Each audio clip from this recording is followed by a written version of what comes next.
Today I'll be talking about the danger to society known as ideologues, and both left and right have them.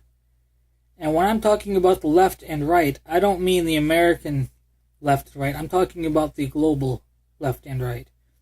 Ideologues are people that treat their views on the world like a religion, whether it be views on economics, social politics, or foreign policy. First, we'll take a look at the ideologues on the left, the Marxists, the real Marxists, not those that are just to the left of Reagan and Thatcher that right-wingers label as Marxists. I'm talking about the real deal. The central idea of Marxism is that workers should own the factories that they work in and have democratic control over the economy. To achieve this, the state must gain control of all the property and do all the planning. For the state will represent the workers and protect the ideals of socialism from capitalists that might try to exploit the workers or outcompete the socialists.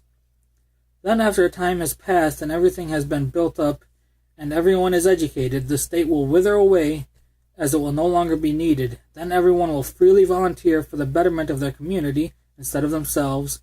Nobody will have power over another. All will have the same amount of wealth, and it will be a heavenly communism.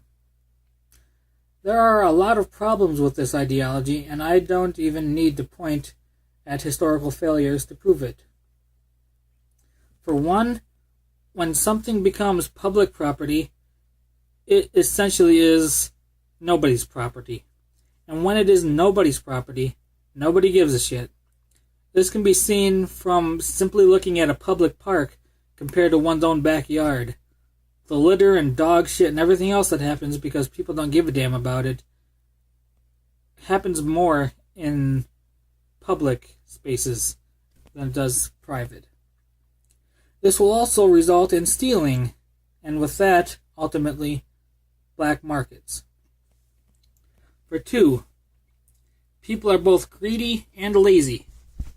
You make everyone get paid the same, and people are going to look for the easiest jobs available. Our behavior is very much like a fluid, in that it follows the path of least resistance. This is why, even in the USSR, a doctor and an engineer got paid 5,000 rubles a month, while the peasants only got paid about 300 a month, and Stalin got paid about 3,000 a month. The only way to have people do the jobs that nobody wants or that require a lot of time and effort in learning how to do them is either give them high rewards for that job or use force on them. And using the latter will produce mediocre results because they will not put everything into such a job. For three, while it is true that labor produces the product, who will study what the people want to consume, and who will create the means to produce those goods? While it is true that worker cooperatives exist, they are often not very big and fail at a rate much higher than normal capitalist businesses. Of course, Marxists don't really like the idea of co-ops because they still rely on capital and will have labor competing with one another in a market rather than cooperating with one another for the betterment of the community. Alright, fair enough. But that comes back to my question. Who will create the means of production? Labor often doesn't put the effort into learning how to either study what consumers want or on how to create the means and distribute it properly. They only know how to work the machines to help produce the products, and nothing more. When government is put in charge of creating the means, they only do it with minimal effort, often not producing much or with no variety in the product. For four, quickly, no communist has ever been able to explain how a group of human beings with power over industry and economy will willingly give up their power to achieve this communist utopia. The only time anyone has given up their power has been either by public voting them out or by the killing them in a revolution. Sometimes some politicians might come along and reduce the power of government, but those are rare, or maybe an entire system will fail. And for five, when Lenin came to power, he put in place policies that encouraged a culture that did not respect the family unit.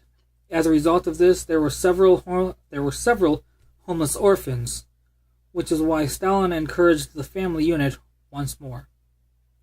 I could go on and on about the problems with this ideology, such as if you have a loaf of 10 slices of bread in a room of 30 people, you're not going to be able to feed everybody, even if you gave it to everyone equally. But I want to cover the ideology of others across the political spectrum as well. Alright, now on to right-wing ideology, particularly the Anarcho-Capitalists. Their basic view is that we should have no government and the free market should provide all the services through competition and private alternatives to things governments have normally been responsible for. But without government, how will you guarantee property rights?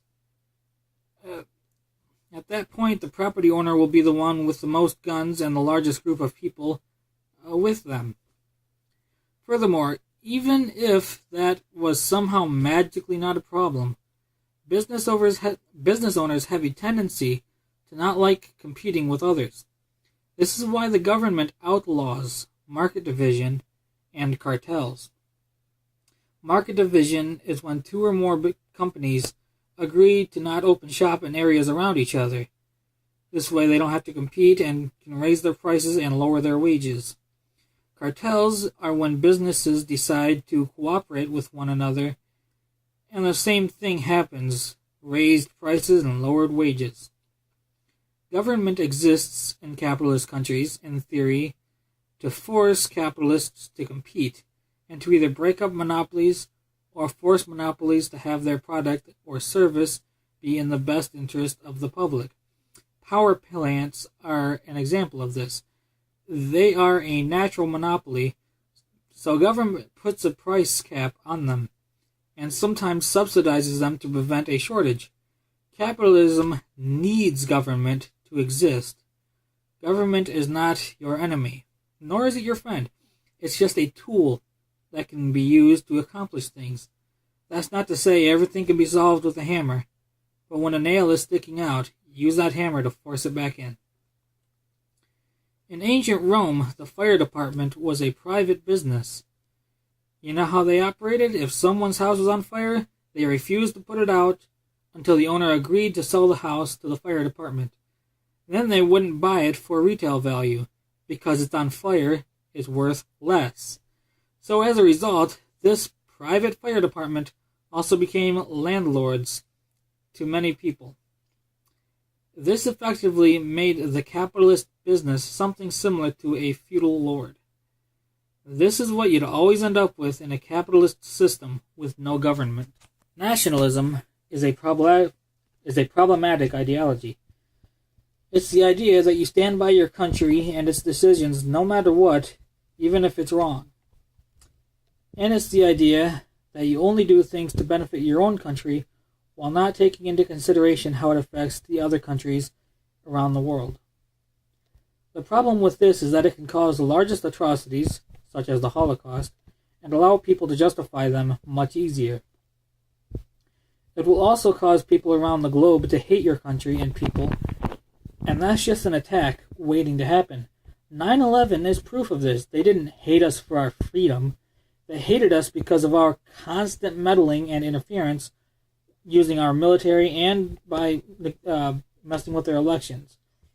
Putting in place borderline fascist dictators in countries that will be friendly to our interests for some short-term gain, will cause long-term problems. Iran is an example of this. Before we put in place the Shah to prevent them from nationalizing their oil, their culture rejected radical Islam. Now, radical Islam is their culture. Training Osama bin Laden and giving him $3 billion to fight the Soviets and some CIA training also led to the attacks on 9/11, as did our sanctions in Iraq that killed 500,000 children in the 90s. The more a country does something to promote its ideology and secure its interests, even to the detriment of other countries, the more the people of other countries are likely to rebel in various ways. 9/11 was just the first in a long line of attacks that we won't be seeing the end of anytime soon. Right-wing view of social policy in regards to racism is that all the problems with racism have been solved. And now, the only reason that minorities have less than others is because they're just lazy and have a victimhood complex. That all the problems are their fault and in no way does how society treats them play a part in it. They hear the words white privilege and think it means white people are pampered, then complain about affirmative action and call that the real pampering. The problem with this view is that the problems with racism have not been fixed. Sure, there aren't any laws on the books that promote racism anymore, but the word oppression omits the word legality as a requirement. Black people with a clean record are still less likely to be hired than a white person with a felony. When controlling for the crime committed and criminal history, black people still receive sentences about 20% longer than that of white people. In New York City, whites and blacks smoke the exact same amount of weed, but blacks are arrested for it 4 times more often. Blacks are wrongfully convicted of murder 7 times more than white people. They're wrongfully convicted of sexual assault 3.5 times more than white people. And they're wrongfully convicted of drug crimes 12 times more than white people. White privilege simply means you're not discriminated against in a society, making it easier for people with white skin to succeed. Black people have to push harder than white people to achieve the same amount of success, even with the benefits of affirmative action, and there are studies to prove this. By denying these studies, or by justifying them by rationalizing them away, saying shit like, black people are more mouthy to judges, or I've experienced bad things with police too, or black people do drugs in public more, is not an argument from evidence, and is thus just you refusing to accept the fact because it doesn't fit your narrative, thus making you an ideologue and a huge part of the problem. Politics based in pragmatism is more important and more beneficial to society than politics based in ideology, whether that ideology is on the left or the right. It doesn't even matter if the idealism is in a constitution. For an example, with guns. The fact that the other OECD countries have 1/4 the murder rate of the United States means that the Second Amendment is only there for ideological reasons and not a pragmatic one. Oh, and talking points from the NRA about the Second Amendment being there to protect us from tyranny didn't exist before the 1970s. In fact, it was originally there to suppress slave rebellions. The fact that the guys at Waco, Texas, lost proves that guys with shotguns cannot effectively fight against the government of modern day.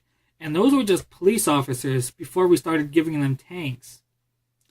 So having guns around to fight the government tyranny is not exactly something based in pragmatism. It's one based in ideology and fear. The solution that is the most effective at solving problems without causing physical harm to people is the best one.